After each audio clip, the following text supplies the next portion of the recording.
Hello everyone, welcome to my YouTube channel. आज चाहिँ हामी यो भिडियोमा केही योगा एक्सर्साइजहरू प्र्याक्टिस गर्छौँ जसले चाहिँ लो ब्लड प्रेसर अथवा हाइपोटेन्सनलाई कम गराउँछ। लो ब्लड प्रेसरको कन्ट्रोलको लागि चाहिँ हामी सूर्य नमस्कार र प्राणायाम पनि गर्न सक्छौँ, जसको डिटेल एक्सप्लेनेसन मैले मेरो प्रिभियस भिडियोमा दिइसकेको छु। आज चाहिँ हामी यो भिडियोमा केही योगा एक्सर्साइजहरू मात्रै प्र्याक्टिस गर्छौँ जसले चाहिँ लो ब्लड प्रेसरलाई कम गराउँछ। Let's get started. हामी सुरु गर्छौँ मत्स्य आसन अथवा फिस पोजबाट। यसमा सबैभन्दा पहिला हामी पद्मासनमा बस्छौँ। यसरी दुवै खुट्टालाई थाइमाथि राख्ने। यो आसनलाई पद्मासन भनिन्छ। अब हामी यसरी फर्किन्छौँ र जिउलाई सिधा राख्ने र अब हामी कुइनोको बलले यसरी टेकेर उत्तानो परेर सुत्छौँ। त्यसपछि श्वास लिने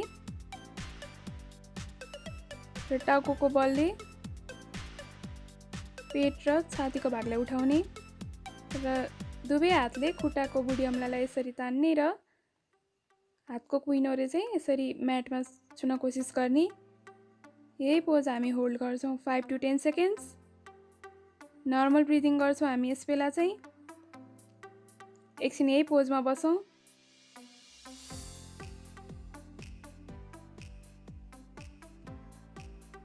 नर्मल ब्रिदिङ गरौँ। बिस्तारै श्वास छोड्दै दुवै हत्केलालाई आकाशतर्फ फर्काएर राख्ने र फेरि कुइनोको बलले यसरी नै उठ्ने।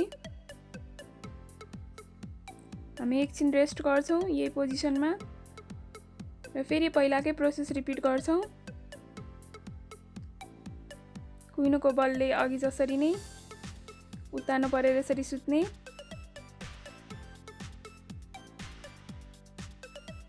जब यो पोजिसनमा कम्फर्टेबल हुन्छौँ तब श्वास लिने र टाउकोको पछाडिको भागलाई जमिनमा टेकाउने र छाती र घाँटीको भागलाई यसरी उठाएर दुवै खुट्टाको बुढी अम्लालाई यसरी हातले समात्ने र कुइनोलाई म्याटमा यसरी छुवाउने। यही पोज होल्ड गर्ने अघि जसरी नै 5 to 10 सेकेन्ड्स। यो पोजिसनमा चाहिँ हामी नर्मल ब्रिदिङ गर्छौँ। यो आसनले अनुहारलाई चम्किलो पनि बनाउँछ नियमित गऱ्यो भने। अब हामीले बिस्तारै श्वास छोड्दै कुइनोको बलले नै माथि आउँछौँ।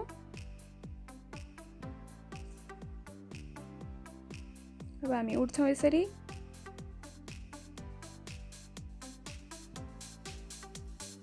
यदि तपाईहरु बिगिनर हुनुहुन्छ भने चाहिँ यो आसन हामी अलि सहज रूपमा गर्न सक्छौँ। यसरी दुवै खुट्टालाई यसरी सिधा राख्ने र अघि जस्तै कुइनोको बलले उत्तानो परेर सुत्ने र टाउकोको पछाडिको भागले जमिनमा टेकाउने र दुवै हातको हत्केलालाई आकाशतर्फ फर्काउने। यो चाहिँ अलि मोडिफाइड फिस पोज हो जुन चाहिँ बिगिनरहरूले मात्र पहिला स्टार्टिङमा प्र्याक्टिस गर्दा हुन्छ। र हामी श्वास छोड्दै एकछिन रिल्याक्स गर्छौँ। आँखा र मुख बन्द गरेर एकछिन रिल्याक्स गरौँ र फेरि श्वास लिने र टाउकोलाई पछाडि म्याटमा टेकाउने र अघि जसरी नै घाँटी र छाती हल्का उठ्छ र दुवै हत्केलालाई आकाशतर्फ फर्काउने। खुट्टा सिधा राख्ने। यही पोजिसन होल्ड गर्ने 5 to 10 सेकेन्ड्स र फेरि श्वास छोड्दै पहिलाकै पोजिसनमा आउने। एकछिन हामी शवासनमा रिल्याक्स गर्छौँ। दुवै खुट्टाबीच सर्टेन ग्याप राख्ने। हत्केलालाई आकाशतर्फ फर्काउने र एकछिन यही पोजिसनमा रिल्याक्स गरौँ। अर्को आसन भनेको चाहिँ उष्ट्रासन अथवा क्यामेल पोज हो। यसमा चाहिँ हामी खुट्टाको बलले यसरी खुट्टाले टेक्छौँ र दुवै खुट्टाबीच सर्टेन ग्याप राख्ने र पैतालालाई आकाशतर्फ फर्काएर राख्ने। अब इन्हेल गर्ने र राइट ह्यान्डले राइट खुट्टाको कुर्कुचालाई समात्ने र लेफ्ट ह्यान्डले लेफ्ट खुट्टाको कुर्कुचालाई समात्ने र बडीलाई बेन्ड गराउन खोज्ने पछाडिपट्टि र नर्मल ब्रिदिङ गर्ने। एकछिन यही पोजिसन होल्ड गरौँ 5 to 10 सेकेन्ड्स। अब इन्हेल गर्दै बिस्तारै अगाडि आउँ र एकछिन यसरी नै एकछिन हामी रेस्ट गर्छौँ यही पोजिसनमा। आँखा र मुख बन्द गरेर फेरि इन्हेल गर्दै अघि जसरी नै राइट ह्यान्डले राइट कुर्कुच्चालाई समातौँ, लेफ्ट ह्यान्डले लेफ्ट कुर्कुच्चालाई समातौँ र यही पोजिसन होल्ड गरौँ। सकेसम्म कम्मरको भागलाई पछाडि ल्याउन नखोज्ने, कम्मर सिधा हुनुपर्छ अनि मात्रै यो आसन इफेक्टिभ हुन्छ। अब हामी इन्हेल गर्दै फेरि अगाडि यसरी आउँछौँ।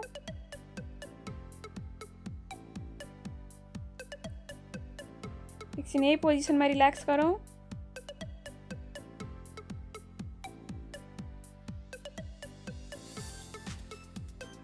यदि तपाईहरु बिगिनर हुनुहुन्छ भने चाहिँ यो आसनलाई हामी अलि सहज रूपमा गर्न सक्छौं। फेरि इन्हेल गर्ने, बिस्तारै राइट ह्यान्डले चाहिँ राइट कुर्कुच्चालाई छुने मात्रै, लेफ्ट ह्यान्डले पनि लेफ्ट कुर्कुच्चालाई छुने मात्र, समात्नु पर्दैन यदि सकिदैन भने। र जिउलाई धेरै बेन्ड नगराउँदा पनि हुन्छ, जति सकिन्छ त्यति बेन्ड गराउने।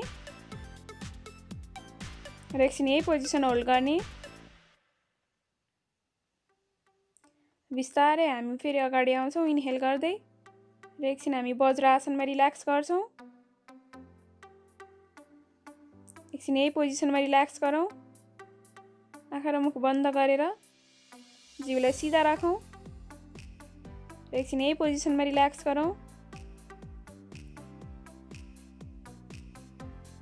यो आसनले चाहिँ फुल बडीलाई स्ट्रेच गराउँछ।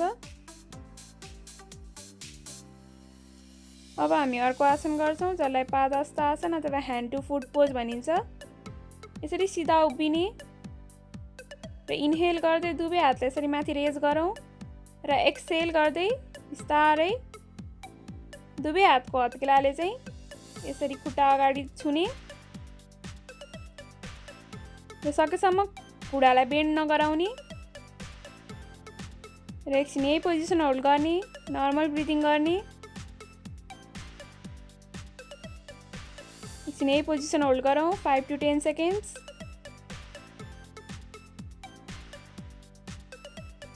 बिस्तारै हामी इन्हेल गर्दै माथि आउँछौँ। फेरि यही प्रोसेस रिपिट गरौँ।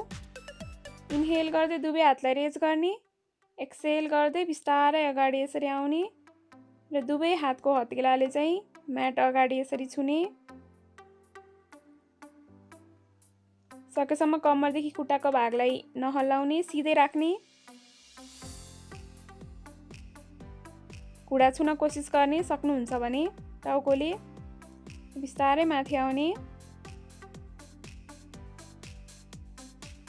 यदि तपाईहरु बिगिनर हुनुहुन्छ भने चाहिँ यो आसनलाई अलि सहज रूपमा गर्न सक्छौं। इन्हेल गर्दै पहिला यसरी नै हात यसरी दुईटै रेज गरौँ माथि र एक्सहेल गर्दै यदि हत्केलाले टेक्न गाह्रो हुन्छ भने हातले यसरी अम्लाले मात्र खुट्टालाई छुने र जिउलाई पनि हल्का बेन्ड मात्र गराउने।